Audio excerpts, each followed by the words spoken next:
안녕하십니까? 뭔가 여자분들의 사연만 가득한 곳에 제가 이렇게 글을 쓰려고 하니 부끄럽네요. 어떤 말부터 시작해야 좋을지 도저히 감도 잡히지가 않고요. 간단하게 저를 소개하자면 저는 경기도 외곽에서 주물 공장을 운영하는 아버지 밑에서 일을 배우고 있는 30대 후반 남자입니다. 생긴 게 멀끔하거나 잘생긴 게 아니라 그런지 연애도 사실 몇 번 못 해봤고 만났던 여자도 다 짧게 스쳐간 인연입니다. 용기 내서 고백을 해봐야 키도 작고 얼굴도 못생긴 남자랑 누가 만나주겠습니까? 늘 항상 차이기만 반복하니까 어느 날부턴가 여자를 만나야겠다는 생각조차 안 들더군요. 당연히 외로움에 시달려서 뭐 이것저것 안 해본 게 없습니다. 주위에서 소개팅도 몇 번 시켜주었고, 그런데 제가 학창시절에는 좀 찌질했거든요. 일친 친구들한테 빵 셔틀도 하고 많이 맞기도 해서 상당히 소심한 성격을 가지고 있습니다. 그러다 보니 애프터 신청도 잘 못하고 여러모로 연애하기에 좋은 스타일은 아니죠. 생긴 거에 자신이 없다 보니까 헌팅 같은 건 꿈도 못 꿨습니다. 그런 거 아시나요? 길 지나가면 제가 네 남자친구다 이러면서 저 무시하는 이야기들도 들려오고 누가 봐도 매력이 없는 남자이다 보니까 제 팔자의 결혼은커녕 여자친구도 없겠구나 하면서 포기하면서 살았습니다. 제가 중매업체도 등록해보고 했는데 이거 순 장사 속들만 내비치고 좋은 여자 소개도 안 시켜주더군요. 괜히 수백만 원 돈만 버린 거지 뭡니까. 거기다가 연결이 어찌어찌 되어봐야 죄다 돌싱해 애가 하나둘은 기본인 여자들만 나오더군요. 저는 초혼인데 말이죠. 그래서 그걸로 업체에 따지니까 제 수준에 맞는 여자가 그 정도래요. 요즘은 뭐 남자들도 성형하는 추세고 다들 하나같이 잘 꾸미고 다니는데 제 행색이 그렇지 않다고요. 꾸미는 것도 해본 사람들이나 잘하는 거지 저 같은 사람들은 꾸밀 줄도 모르는데 어떻게 합니까? 이러나 저러나 여자 한번 만나보겠다고 돈도 많이 썼지만 결국에는 제자리 걸음이죠. 동네가 좁고 한평생을 여기서 살다 보니까 옆집이건 뒷집이건 앞집이건 다 아는 사람들이거든요. 그러니 그 안에서 결혼하기도 참 쉽지 않았습니다. 이미 동네 여자애들은 죄다 결혼했거나 서울로 떠나버렸으니까요. 명절에 매번 듣던 잔소리도 어느 순간부터 들리지 않더군요. 친척들까지도 제가 결혼하지 못할 거라고 어느 순간부터 인정하기 시작한 것이었어요. 그게 참 은근 비참하고 쓸쓸하더라고요. 저는 아직 마음의 불씨가 조금은 남아있는데 주위에서 저를 포기해버리고 낙인 찍어버리니까 이도저도 안 되는 느낌이 들고요. 제가 오죽하면 술집에 가서 돈도 엄청나게 써봤습니다. 불쌍한 아가씨 하나 구해주겠다는 심산으로다가 제 옆에 딱 붙어있을 그런 여자 하나 없겠냐고 술집도 동네는 다 뒤지고 다녔어요. 근데 없더라고요. 제 옆을 지켜줄 사람 하나 없다는 게 참 제가 많은 것을 바란 것도 아닌데요. 그저 이 한 몸 따뜻하게 안아줄 여자 하나 찾는 게 이렇게나 어려운 일일 줄 상상이나 했겠습니까? 친구들은 벌써 애가 셋인 애들도 있는데 그런 친구들 볼 때마다 부러워서 친구들도 만나지 않게 되더라고요. 그렇게 어찌어찌 하루를 버텨가면서 살고 있었습니다. 매일 주물 공장에서 아버지 일을 도와 땀을 뻘뻘 흘리며 지냈죠. 돈은 수중에 많았지만 이 돈을 쓸 일이 없으니 뭐 일을 하는데 재미도 못 느끼고 있었습니다. 여자친구만 생기면 퍼다 나를 수 있는데 하는 아쉬움이 있었죠. 그러던 도중 동네에 소문 하나가 퍼다하게 나기 시작했습니다. 바로 학창시절 저를 괴롭혔던 일진 최강식이가 동네로 돌아왔다는 소문이었습니다. 강식이는 정말 힘도 세고 키도 컸던지라 동네에서 최강 포식자라고 불리우던 놈이었습니다. 저는 그놈이랑 눈도 마주치지 못할 만큼 힘없는 초식 동물이나 다름없었죠. 강식이 그놈이 고등학교를 겨우 졸업하자마자 사업을 하겠다고 서울로 올라가서 근 17년을 동네에 내려오지 않았던 놈입니다. 여기가 경기도에 속해 있긴 하지만 외곽이라 거의 시골이나 다름없거든요. 한번 서울에 간 아이들은 절대로 돌아오고 싶어 하지 않는 동네란 말이죠. 동네가 좁고 소문이 빠르게 퍼지는 만큼 강식이가 서울에서 망하고 이 동네로 쫓겨오듯 이사를 왔다는 소문이 났습니다. 사업이 망해도 얼마나 망했으면 야반도주했다는 소문까지 들리더군요. 아무리 지금은 별 볼 일 없는 놈이 됐다고 하지만 학창시절의 트라우마는 생각보다 깊게 작용하고 있었습니다.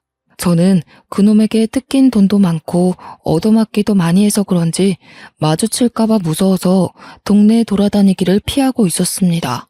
최대한 공장에서 집, 집에서 공장, 그렇게만 움직이고 다니다가 아버지 심부름을 하러 철물점에 외근을 나갔습니다. 원수는 외나무 다리에서 딱 만난다고 하잖아요. 물론 제가 그놈의 원수가 될 쪽도 아니긴 했지만요. 철물점에서 볼일을 보고 옆에 있는 커피집에 가서 커피를 사서 가려고 하는데 거기서 딱 마주치고 만 거죠. 옛날 일은 다 잊어버린 건지 저를 보고 반갑게 야, 김진수 아니냐 하면서 인사를 하는데 얼마나 놀랐는지 모릅니다. 저한테는 저승사자나 다름없는 놈이었거든요. 학교 끝나고 집에 갈 때 쉬는 시간에 체육 시간에 틈틈이 야, 김진수 하고 부르면 저는 쪼르르 달려가 강식이의 심부름을 했어야 했습니다. 그때는 뭐 지금처럼 학교폭력위원회 같은 게 있지도 않았고 힘센 친구들이 약한 애들 괴롭히면 선생님들이 그냥 너도 힘을 키워라 하고 말았으니까요. 제 이름을 부르면서 손을 흔드는데 그때의 기억이 몰려오면서 등에 식은땀이 쫙 나더라고요. 하지만 이제 30대 후반에 접어든 나이 아니겠습니까? 저라고 언제까지 거북이처럼 등딱지에 숨어 있을 수도 없었고요. 최대한 아무렇지 않은 척 강식이에게 인사를 했죠. 근데 저한테 돈이나 좀 빌려달라고 할 줄 알았던 놈이 되게 반가워하는 거예요. 나중에 술이라도 한번 먹자면서 예전 일 이야기도 하고 사과하고 싶다고 하는 겁니다. 강식이 이놈이 서울놈들한테 된통 당했다고 하더니 철이라도 든 건지 저한테 악수를 요청하는데 저도 그 손을 덥석 잡았습니다. 저에게도 한 걸음 나아갈 기회가 온 거나 다름없다고 생각했던 거죠. 물론 술을 먹자고 하니 좀 뜨뜻미지근했지만 적어도 술값 내는 건 삥 뜯기는 게 아니니까 다행이지 않겠습니까? 저한테 휴대폰을 쓱 내밀면서 핸드폰 번호를 알려달라고 하길래 알려줬죠. 번호도 교환했겠다. 언제 연락 오려나 휴대폰만 바라보고 있는데 다음날 저녁에 퇴근하는데 연락이 오더라고요. 한잔하고 싶은데 시간 되냐? 하고 물어보길래 또 의외라고 생각했습니다. 옛날 강식이 같으면 나와 라고 했을 텐데 시간이 되냐고 물어보기까지 하다니 약간 으쓱해지더라고요. 제가 얼마나 소심했으면 고작 저런 약속 잡는 연락에도 의미를 두겠습니까? 아무튼 거절할 명분도 없고 저도 한잔하면 좋겠다 싶어서 만나기로 했죠. 동네 술집에서 이미 한잔하면서 저를 기다리고 있길래 앞에 앉아서 뭐 이런저런 이야기를 했습니다. 서울에서 사업하다 망해서 왔다는데 서울살이 이야기를 하기도 좀 머쓱해서 고등학교 시절 이야기를 했죠. 저한테 야, 그땐 미안하다 하면서 사과를 하는데 은근히 울컥하면서 마음이 녹아내리더군요. 그땐 내가 철이 없었다. 그게 멋있어 보이는 줄 알고 약한 친구들을 괴롭혔었지 하면서 이야기를 하는데 표정이 영 안 좋아 보였습니다. 내가 하도 애들 괴롭히고 다녀서 벌받나 보다. 서울에서 완전히 망했거든. 소식은 들었지? 하면서 대화를 이어나가더군요. 저는 뭐 강식이 심기를 거스르지 않고 싶어서 끄덕끄덕거리면서 장단만 맞춰주었습니다. 한 1시간쯤 지났을까 강식이가 대뜸 자기 아는 동생이 이 근처에 와 있다고 연락을 주었는데 불러도 되냐고 묻더라고요. 저도 기분이 좋았던 상태라서 누군데?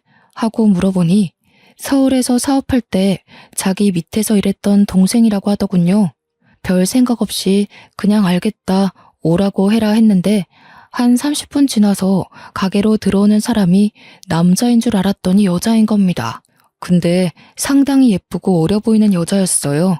평소에 워낙 여자한테 면역력이 없었던 저 여기에 바싹 얼어 있었습니다. 그러자 강식이가 킬킬거리면서 저를 놀리더군요. 고등학교 시절에도 완전 쑥맥 찌질이었는데 아직도 그러고 있냐면서 편하게 해라 하는데 편해지나요? 그 여자애가 끽해봐야 20대 후반으로 보였는데 저를 보더니 바로 오빠야 오빠야 하면서 말을 편하게 하더군요.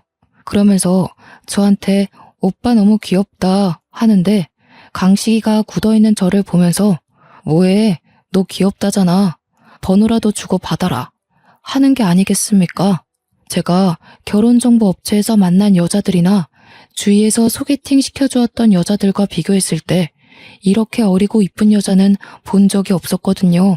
그래서 우물쭈물하고 있는데 그 여자애가 저한테 오빠 진짜 나 번호 알려주면 안 돼? 하고 훅 들어오더라고요. 알려달라는데 싫다고 할 수도 없고 물론 너무 예뻐서 부담스럽긴 했지만 제가 이런 자리 아니면 어디서 저런 여자를 보겠나 싶고요. 그래서 바로 번호를 알려주었습니다. 그러더니 자기가 원래는 서울에 사는데 여기 볼 일이 있어서 자주 온다고 만나면 밥이라도 한 끼 사달라고 하더군요. 남는 게 돈인데 제가 못 사줄 이유가 있겠습니까? 바로 알겠다고 했습니다. 이어진 술자리에서도 처음에 강식이 옆에 앉아 있다가 제 옆으로 와서 쫑알쫑알 말을 거는데 너무 예뻐서 눈이 부시더라고요. 사교성도 좋고 대화도 잘 이어나가고 저 같은 쑥맥에게도 관심을 가져준다는 게 너무나도 좋았습니다. 오죽하면 술자리를 파하고 집에 가는 길이 아쉬워 죽겠더라고요. 저한테 자기 이름이 이영미라고 소개한 그 여자가 자꾸 머릿속에 맴돌아서 밤잠을 설칠 지경이었습니다. 그런데 다음날 눈을 떠서 양치를 하고 있는데 영미한테 연락이 오는 게 아니겠습니까? 자기도 근처 찜질방에서 자고 일어났는데 배가 고프다면서 해장국 사줄 마음 없냐는 겁니다. 숙취 없어? 해장하러 갈래 오빠? 하고 연락이 오는데 가슴이 콩닥콩닥 하면서 이게 바로 핑크빛 연예인과 김칫국을 마시기도 하고요. 옆에 찰싹 달라붙어서 오빠 오빠 하는데 안 넘어갈 남자가 어디 있겠습니까? 그래서 바로 만나자고 했죠. 해장국도 먹고 커피까지 마신 다음에 버스 정류장까지 데려다 주었습니다. 집에 서울인데 버스 타고 지하철 타고 가려니 벌써 지친다고 하길래 저는 큰맘 먹고 택시 타고 가라고 15만 원을 쥐어주었습니다. 택시비 그 정도면 충분하지 하니까 많이도 준다고 제 어깨를 찰싹 때리는데 제 심장을 때리는 것 같은 기분이었어요. 호구라고 욕해도 뭐 어쩔 수 없죠. 그만큼 마음에 들었던 여자니까요. 택시가 와서 태워 보내는데 창문을 쓱 열더니 저한테 오빠, 나 오빠 만나러 또 와도 돼? 하고 묻는 겁니다. 그래서 당연히 된다고 언제든지 보러 오라고 나 할 일도 없고 여자도 없고 취미도 없다고 막 줄줄이 늘어났죠. 누가 봐도 관심이 있다고 대놓고 표현한 거나 마찬가지 아니겠습니까? 그러자 영미가 알겠다고 또 보러 오겠다고 하더군요. 그 뒤로 진짜 주말마다 저희 동네에 와서 저를 불러내는데 너무나도 행복했습니다. 강식이와 영미, 저 이렇게 셋이 만나서 동네 술집이란 술집은 다 돌아다닌 것 같네요. 셋이 만나도 제 옆에 찰싹 붙어앉는 영미를 보면서 저와 마음이 같은 건 아닐까 생각도 했고요. 그런데 영미가 저한테 어느 날 셋이 말고 둘이 보면 안 되겠냐고 하더라고요. 그래서 아 그래? 그럼 둘이 만날까? 하고 연락을 했는데 은근히 강식이한테 미안하고 찝찝한 겁니다. 그래서 강식이에게 연락을 했어요. 영미가 둘이서 보고 싶다고 하는데 둘이 만나도 되겠냐고요. 그러니 강식이가 저한테 그러더라고요. 그걸 왜 자기 허락을 막고 앉아있냐고. 남자답게 데이트 신청하라고요. 강식이까지 저를 응원해주는 분위기라 저는 용기를 내었습니다. 영미에게 데이트 신청을 했고 영미는 좋다고 주말에 오겠다고 했습니다.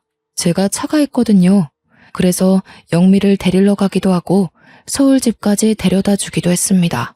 서울에서 데이트를 하기도 했고 영미와 단둘이 보내는 시간이 점점 길어지게 되었습니다. 서울에 밤늦은 시간에 내려다 주고 집으로 올라가는 영미의 손을 탁 붙잡았는데 영미가 곤란해하더라고요. 자기는 집에 들어가서 자야 한대요. 부모님이랑 같이 산다면서요. 아쉽지만 밤에 들어가야 한다는 여자를 제가 어찌 붙잡을 수 있겠습니까? 만리장성이야 언제든지 싸울 수 있다는 생각에 영미를 그렇게 집으로 보내주었죠. 그렇게 한 3개월을 만나니 영미가 저한테 투정 아닌 투정을 부리더군요. 나 오빠 자주 만나고 싶은데 집이 서로 너무 멀어서 힘들다. 나 그냥 오빠네 동네에 원룸 월세라도 하나 얻을까? 하는 겁니다. 저야 완전 땡큐 아니겠습니까? 호시탐탐 외박할 기회만 노리고 있었는데 우리 동네에서 자취를 시작하면 너무 좋죠. 그래서 큰맘 먹고 제가 신축 오피스텔을 하나 얻어주었습니다. 동네 원룸들이 죄다 낡기도 했고 보안도 별로 좋지 않아서 신축에다가 평수도 좀 있는 오피스텔이라 비싸긴 했지만 얻어주었습니다. 방이 분리형 원룸으로 되어 있어서 영미가 지내기에 딱 안성맞춤이라고 생각했거든요. 제가 오피스텔을 얻어두었다고 하자 영미가 너무너무 좋아하는 겁니다. 저희 집이랑 걸어서 15분 거리기도 했고 예상치 못하게 집까지 얻어주니 오빠 정말 통 크다 하면서 좋아하더라고요. 이렇게 좋아할 줄 알았으면 진즉에 물어보고 하나 해주는 건데 하는 생각도 했죠. 다음 수순이야 당연히 뻔한 거 아니겠습니까? 정식으로 간보는 사이 말고 사귀는 사이가 되었고 강식이도 저희를 진심으로 축하해 주었습니다. 저한테 한턱 쏘라고 하길래 진짜 비싼 밥도 한 끼 대접했습니다. 저한테 은근히 결혼하게 되면 명품 정장이라도 하나 사줘야 하는 거 알지? 하고 이야기하길래 당연한 거 아니냐고 걱정 말라고 했죠. 결혼이라니 드디어 30대 후반에 10살이나 어린 여자 만나서 결혼까지 하는 건가? 제 행복 회로가 엄청나게 돌아갔습니다. 그렇게 사귀는 사이가 되고 한 6개월쯤 흘렀을까요? 아무리 오피스텔에서 자주 본다고 해도 영미가 본가인 서울에 일주일에 3-4번은 가야 하니까 떨어져야 하는 날이 오잖아요. 그게 너무 아쉽고 서운하고 미치겠는 겁니다. 매일 봐도 보고 싶은 우리 영미를 어떻게 하면 좋을까 고민하다가 이럴 거면 아예 결혼을 하자는 생각이 들었습니다. 그래서 제가 결혼하자고 다짜고짜 프로포즈를 했어요. 당연히 준비 안 된 상태에서 말부터 나왔던 거라 영미가 당황해하고 싫어할지도 모른다고 생각했는데 영미가 울더라고요. 언제 이 말을 해줄지 기다리고만 있었다면서 당장 결혼하고 싶다고 저한테 이야기를 하는 겁니다. 저는 영미가 울자 심장이 조여드는 기분이 들었어요. 나에게도 이렇게 나를 기다려주고 사랑해주는 여자가 생겼구나. 너무 행복하다 생각했죠. 저는 프로포즈도 받아들였겠다. 처가에 인사를 하러 가겠다고 이야기를 했습니다. 근데 영미가 상당히 곤란해하는 표정을 지으면서 사실 말을 못한 게 있다는 거예요. 그래서 뭐냐, 화내지 않을 테니 지금이라도 말해달라 했더니 사실 자기가 부모님이 없대요. 그래서 저는 너무 놀라서 그동안 부모님 때문에 서울집에 가야 한다고 했던 거 아니냐, 서울집은 뭐냐고 천천히 물어보았습니다. 혹시나 영미가 결혼 못하겠다고 할까봐 화도 내지 않고 침착하게 달래면서 물어봤어요. 그러니 영미가 그러더라고요. 사실은 부모님이 일찍 돌아가셔서 이모네 집에서 눈칫밥 먹으면서 살고 있다고요. 갑자기 마음 한구석이 너무너무 아파오면서도 의문이 들더군요. 그럼 오피스텔에서 쭉 지내지 뭐하러 이모 집에 눈칫밥 먹으러 갔었냐고 했습니다. 그러자 영미가 급격하게 풀이 팍 죽으면서 이모네 집이 워낙 엄격해서 그럴 수 없었다고 했습니다. 그러면서 지금 만나는 사람이 있는 것도 모르고 어차피 결혼식 한다고 해봐야 혼주석에 앉아줄 것도 아니라면서 인사하지 말자고 하더군요. 그때는 그게 이상한 거라는 생각을 전혀 못했습니다. 그저 집에서 많이 구박을 받았구나. 그래서 이모네를 빨리 탈출하고 싶구나. 어떻게든 인연을 끊고 싶구나 하는 생각만 한 거죠. 아무튼 영미에 대한 사정을 다 알게 된 이후에 저희 집으로 인사를 하러 갔습니다. 저도 어머니를 어린 시절에 일찍 여의었기 때문에 아버지와 둘이 살고 있어서 큰 부담 갖지 말라고 했습니다. 영미에게 너스레를 떨기 위해 시집살이 시킬 시어머니 없으니 얼마나 좋냐고 묻기까지 했죠. 영미는 자기 긴장 하나도 안 했다면서 하루빨리 인사드리고 같이 살집이나 보러 갔으면 좋겠다고 했습니다. 오피스텔은 둘이 살기 너무 좁아서 제가 아파트를 매매하려고 했거든요. 우리 집에 인사를 드리러 갔는데 아버지께서 전날까지도 진짜 엄청 기대를 하셨거든요. 제가 그것도 결혼할 여자를 소개시켜 드리겠다 하니까 눈물까지 글썽이면서 사실 자기는 완전히 포기하고 있었다고. 하나뿐인 우리 아들이 평생 혼자 늙어 죽을까 걱정했는데 마흔을 앞두고 결혼할 여자를 데리고 온다고 하니 너무 기쁘다고 했어요. 엄청나게 기대하시는 게 눈에 보여서 우리 영미를 보면 껌뻑 죽으시겠다 했는데 영미가 인사를 드리러 딱 들어갔는데 아버지 표정이 약간 오묘했어요. 분명 아침까지도 귀한 손님 잘 모시고 와라 하면서 엄청 기대하고 계신다고 이야기를 했는데 막상 영미를 보시는 순간 고개를 갸우뚱하시면서 그냥 쩝 하고 마시는 겁니다. 그날 밥 먹는 내내 아버지는 뚱하게 별 말씀도 없으시고 영미 혼자서 아버님 하면서 이야기를 했죠. 저는 그런 아버지께 실망을 했습니다. 무려 제가 결혼하고 싶다는 여자를 데리고 왔는데 그렇게 아무 반응도 없으시고 있으니 우리 영미는 얼마나 눈치를 받겠어요. 아버지 아들인 저도 눈치를 보고 있었는데 우리 영미가 속으로 한 대 받지 못하고 있는 건 아닐까 하고 상심하고 있다 생각하니 얼마나 속이 상하던지. 저는 영미를 오피스텔까지 데려다주고 집으로 돌아와서 아버지께 조금 화를 냈습니다. 어떻게 제가 결혼하겠다고 데려온 여자한테 그런 반응을 하실 수가 있어요? 저 너무 서운합니다. 하면서 이야기를 하니 아버지께서 저를 흘겨보시는 겁니다. 그러면서 어디서 만났냐? 술집에서 만난 여자냐? 하고 물어보는데 심장이 턱 멎은 듯 했어요. 어떻게 예비 며느리한테 그런 말을 하실 수 있냐고 술집에서 만난 여자 아니라고 했죠. 물론 첫 소개는 술집에서 이뤄지긴 했지만 아버지가 말한 의미가 그 말이 아니잖아요. 그래서 강식이 소개로 만난 여자고 번듯하게 서울에서 직장 생활도 하던 사람이라고 대꾸했습니다. 아버지는 강식이가 누군지 한참 생각하시더니 저한테 어휴 속도 없는 새끼라면서 강식이가 소개해준 여자가 멀쩡하겠냐고 하더군요. 저는 아버지가 그렇게 편협한 생각을 가지며 사시는 분인지 몰랐습니다. 너는 참 보는 눈이 쥐똥만큼도 없다. 착하긴 뭐가 착한 애야? 딱 보니까 술집에서 굴러먹던 여자 같던데. 처음 보자마자 살가운 척하면서 아버님, 오빠 하는데 수상하더라. 저런 애랑 진짜로 결혼하겠다고? 저는 아버지가 저런 이야기를 하시는 게 정말 이해가 안 가고 너무나도 서운했습니다. 당연히 좋아하실 줄 알았는데 반대를 하시니까 당황스럽기까지 했고요. 저한테 아주 난리다 난리야 하는데 정말 어떻게 갈피를 잡아야 할지 모르겠더라고요. 하지만 제 인생의 영미가 아니면 두 번 다신 여자를 만날 수 없을 것 같다는 느낌이 들었고 우리 불쌍한 영미의 울타리가 되어주어야겠다고 생각했어요. 그래서 저는 아버지께 그냥 원래의 마음대로 결혼하겠다고 했습니다. 아버지가 그 말씀하신 거 후회하게 해드리겠다고 우리 영미가 얼마나 착하고 참한 아이인지 아버지께 보여드리겠다고 했죠. 제가 또 고집이 똥꼬집이라 아버지께서도 더는 별말 안 하셨습니다. 속으로는 내심 알고 계셨을 거라 생각합니다. 제가 영미 아니면 여자를 더는 못 만날 것 같다는 걸요. 이왕 결혼하겠다고 불도저처럼 밀어버린 거 저도 오피스텔로 들어가 같이 부대끼며 살아볼까 했습니다. 아버지께서 반대하신 이유로 약간 껄끄러워서 피하고 싶은 마음도 있었거든요. 근데 영미가 또 그건 싫다고 하더라고요.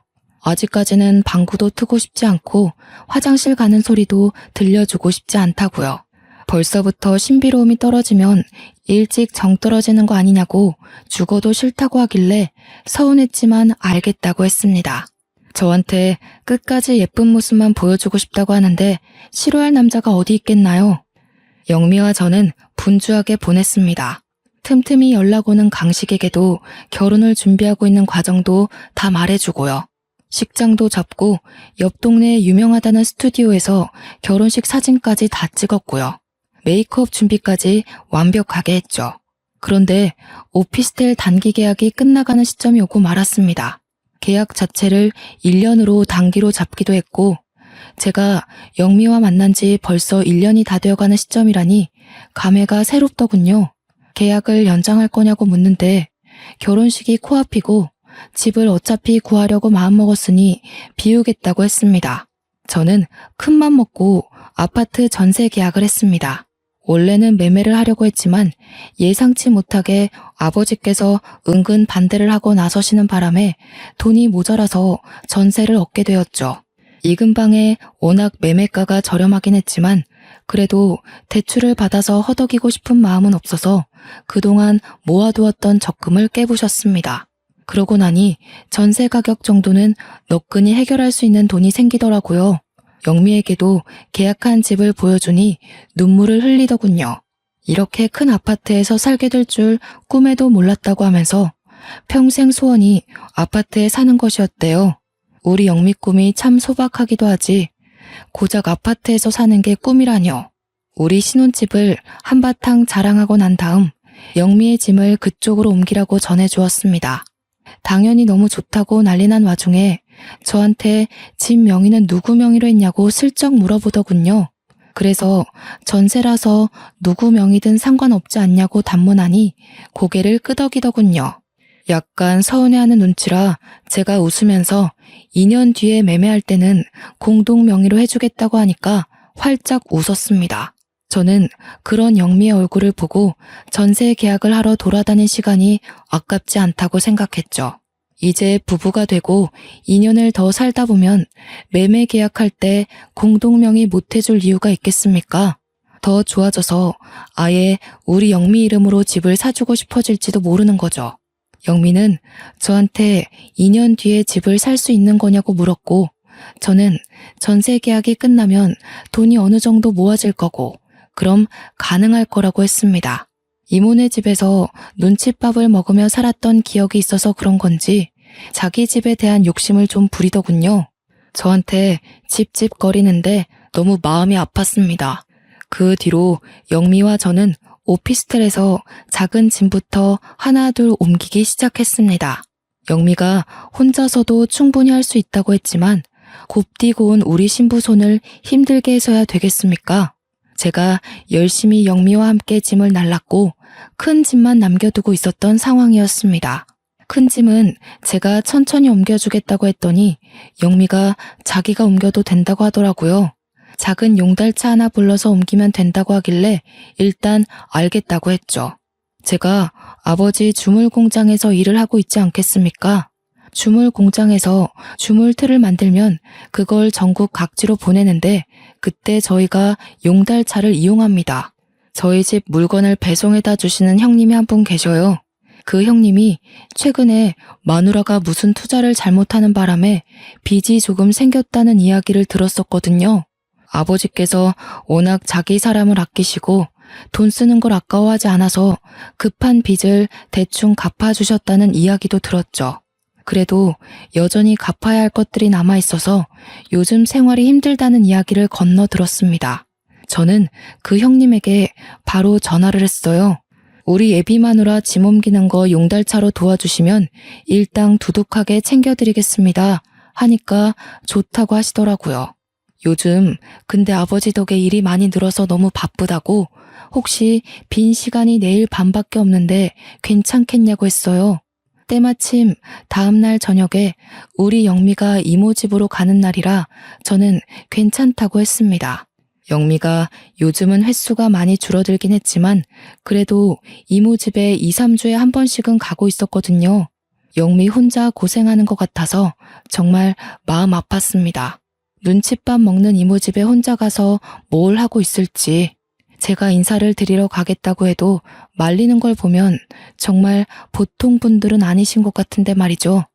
차라리 잘 됐다 생각하고 영미가 없는 동안 집을 말끔히 비워두어야겠다고 결심했습니다. 다음 날 밤에 형님이랑 같이 오피스텔에 도착했는데 분명 꺼져 있어야 할 영미 집 층수에 불이 들어와 있더라고요. 뭐지, 불을 켜놓고 이모 집에 갔나 싶어서 조심스럽게 도어락 비밀번호를 누르고 들어갔습니다. 분명 영미가 없는 것도 알고 제가 해준 집임에도 불구하고 이상하게 발걸음 소리내는 게 싫어서 조용하게 들어갔습니다. 아마 누가 보면 도둑이라고 생각했을지도 모르겠네요. 분리형 원룸이라 거실과 벽이 살짝 막혀있는 구조였는데 거실에 분명 아무도 없는데 안쪽에서 소리가 나더라고요. 평형이 아무리 커봐야 원룸이니 소리도 다 들리고요. 남자와 여자가 대화를 나누고 있는데 형님에게 쉿 하고 손짓을 하니 형님도 침만 꿀꺽 삼키시더라고요. 목소리를 집중해서 들어보니 영미와 강식이가 아니겠습니까? 저는 저 둘이 왜 오피스텔에 이 야심한 밤 시간에 같이 있는 건지 이해가 안 갔죠. 아무리 서울에서 사장님과 직원은 사이라고 해도 영미는 분명 이모네 집에 간다고 하지 않았습니까? 저한테 거짓말을 치고 둘이 만나야 할 사정이 뭐가 있단 말입니까? 형님도 저의 혼란스러움을 눈치챘는지 가만히 있으셨어요. 그런데 그 둘의 대화를 집중해서 들어보니 정말 제 인생에 이런 뒤통수가 있을 수 있나 싶을 정도로 충격적인 말들이 오가는 게 아니겠습니까? 저는 눈앞이 핑 돌아서 쓰러질 것 같은 몸을 가까스로 힘을 주어 서 있었습니다. 야, 전세를 네 명의로 해달라고 하고 전세금을 들고 튀면 되는 일인데 무슨 매매까지 간다고 귀찮게 그래? 2년만 기다리면 공동명의로 매매를 해준다는데 당연히 그게 나은 거 아니야? 야, 이 멍청한 거사. 공동명의면 팔 때 둘 다 동의해야 팔 수 있는 거 몰라? 너 혼자서 꿀꺽이 안 된다고. 지금 전세 얻은 그 집도 이 동네에서 제일 비싼 집이야. 알아? 평수가 크긴 크더라. 얼마짜리 집인데? 4억짜리 집이라고. 4억. 그러니까 전세금을 빼서 들고 튀면 된다니까? 4억이면 우리 빚 다 갚지. 아니 오빠는 그걸 왜 지금 말해? 혼인신고하자는 소리는 안 하지? 그거 하자고 하면 큰일인데. 아직 등본 같은 것도 안 떼본 거 확실하지? 그거 떼봤으면 나한테 공동명의 이야기나 했겠어? 결혼식 끝나고 혼인신고 바로 하자고 하면 그때가 문제지. 어떡하지? 이미 오빠랑 혼인신고 되어 있잖아. 우리가 일단 이혼을 할까? 우리 이혼하면 위장 이혼으로 바로 걸려 들어간다고 변호사가 말한 거 못 들었어? 안 그래도 지금 빚 독촉 엄청 오고 있는데. 아씨, 대가리 아파 진짜. 이걸 어떻게 미루지? 호적이 뭐 잘못됐다고 못하나? 아, 그니까 이 멍청한 년아. 전세금 빼서 바로 톡 꼈으면 이런 복잡한 일도 없고 빚 갚고 좋았잖아. 그 이야기를 듣고 있던 저는 정말 손을 벌벌 떨었습니다. 제 다리에 힘이 쭉 빠지는 기분에 분노는 머리끝까지 차오르고 말았죠. 그러니까 영미와 강식이는 이미 부부였고 제가 돈이 있다는 이야기를 듣고는 저한테 사기를 치려고 아예 작정하고 달려든 것이었어요. 애초에 강식이가 저한테 영미를 소개시켜준 이유도 돈을 뜯어가려고 한 것이었던 거죠. 그것도 모르고 저는 강식이한테 좋은 인연 시켜주어서 고맙다고, 강식이가 저한테 예전 일을 사과했던 것도 모조리 다 거짓말이었겠죠. 뜨거운 눈물이 앞을 가리는 듯한 기분이었습니다. 그런데 형님이 저를 탁 잡더니 쉿 하면서 휴대폰 화면을 보여주는데 우리 형님이 녹음을 뜨고 계셨더라고요. 저는 아예 꿈에도 생각 못하고 있었는데 말이죠. 형님이 녹음 화면을 딱 닫더니 일단 나가자는 눈짓을 하셔서 조용히 나왔습니다. 밖에 나와서 형님 차에 타서 숨을 쉬는데 과호흡이 오는 것 같고 눈물이 막 터져 나오는 겁니다. 형님이 제가 아이처럼 엉엉 우는 모습을 보더니 저 연놈들한테 복수를 하자고 그냥 두면 안 된다고 하시더라고요. 이미 결혼식은 코앞이고 저는 멍청하게 당하게 생겼는데 무슨 복수를 더 합니까 하니까 좋은 생각 있다고 하시더군요. 형님은 저에게 녹음 파일을 전송해 주시고는 청첩장을 언제 돌리기로 했냐고 물어보시는 겁니다. 그래서 오늘 청첩장이 나왔고 내일부터 돌리려고 했다고 하니 개개인으로 돌리지 말고 한 대 모아서 청첩장을 돌리라는 겁니다. 결혼식을 할지 말지도 정하지 못한 와중에 청첩장을 왜 돌리냐고 하니까 머리가 그렇게 안 돌아가냐고 하더라고요. 사람들을 청첩장 준다고 죄다 불러 모은 뒤에 녹음 파일을 풀고 동네방네 소문을 내자는 겁니다. 천하의 강식이가 이런 식으로 동창들 등쳐먹고 다닌다고 뿌리고 다니자고요. 그래서 저는 형님과 함께 계획을 짰습니다. 약혼식처럼 간략하게 청첩장 돌리는 자리를 마련했고 동네 사람들은 물론이고 동네 사람들의 사돈의 팔촌까지 모두 불러 모았습니다. 영미에게도 강식이에게도 약혼식 같은 자리로 영미에게 추억을 만들어주려고 하는 거니까 부담 없이 오라고 했고요. 강식이에게는 네가 말했던 명품 정장 줄 테니 꼭 와달라고 했죠. 당연히 아무것도 모르는 동네 사람들은 잔치가 열렸다고 좋아서 오시고 아들이 망했다는 소문에 한동안 집 밖을 나서지 않던 강식이네 부모님까지 모조리 오셨습니다. 사람들은 강식이에게 네가 우리 동네 노총각 결혼 주선했다며 아주 장하다 하면서 한마디씩 하셨어요. 영미는 저한테 드레스 같은 원피스를 입고 나타나서 예물 반지는 언제 주냐며 자기가 원하는 1캐럿 다이아 반지로 준비한 거 맞냐고 물어보더라고요. 저는 좋은 거 줄 테니까 조금만 기다리라고 했죠. 동네 사람들이 득식을하게 모여들었고 다들 축하의 말을 전해주고 있는데 제가 마이크를 들고 이야기를 시작했습니다. 동네 사람들 모두 이렇게 모여주셔서 감사합니다. 근데 이 자리를 결혼식 청첩장을 돌리려는 자리가 아니라 뱀 같은 두 연놈들의 추악한 실태를 까발리는 자리입니다. 제 말이 끝나기 무섭게 마을회관 전체 스피커를 통해서 마을 곳곳에 녹음 파일 음성이 뿌려지기 시작했어요. 형님이 미리 이장님한테 양해를 구해서 마을 전체를 울리는 방송 허락을 받아둔 것이었습니다. 동네방네에 영미와 강식이의 그날의 대화가 울려 퍼지고 두 사람은 얼굴이 사색이 되었죠. 아무것도 모르는 동네 사람들은 이게 누구 목소리야? 무슨 내용이야? 저게 다 뭐야? 하면서 난리가 났습니다. 그래서 저는 다시 마이크를 들고 모든 전말을 이야기하기 시작했습니다. 저도 얼마 전에 알았습니다. 최강식과 저의 결혼하려던 이영미가 사실은 부부였다 이 말입니다. 제가 가진 돈이 탐이 나서 둘이 짜고 이 일을 벌인 겁니다. 제가 얻은 아파트 전세금을 들고 튀려고요. 동네 사람들은 난리가 났죠. 미친 거 아니냐? 그 연놈들 어디에 있냐? 막 소란이 시작되고 영미는 저를 보면서 벌벌 떨고 있었습니다. 강식이도 지 부모 옆에서 얼굴이 새파랗게 질렸는데 마을 사람 중 누가 강식이 부모님을 발견한 것입니다. 강식이네가 동네에서 슈퍼를 좀 크게 운영하고 있었거든요. 사람들이 모두 손가락질하면서 이제 강식 슈퍼에 가면 안 되겠다고 사람을 어떻게 이렇게 등쳐먹을 수 있냐고 비난을 퍼부었습니다. 동네 토박이가 하는 슈퍼라서 물건이 썩어 빠져도 우리로 팔아줬는데 더는 가지 말고 대형마트 가자면서 다들 손가락질했어요.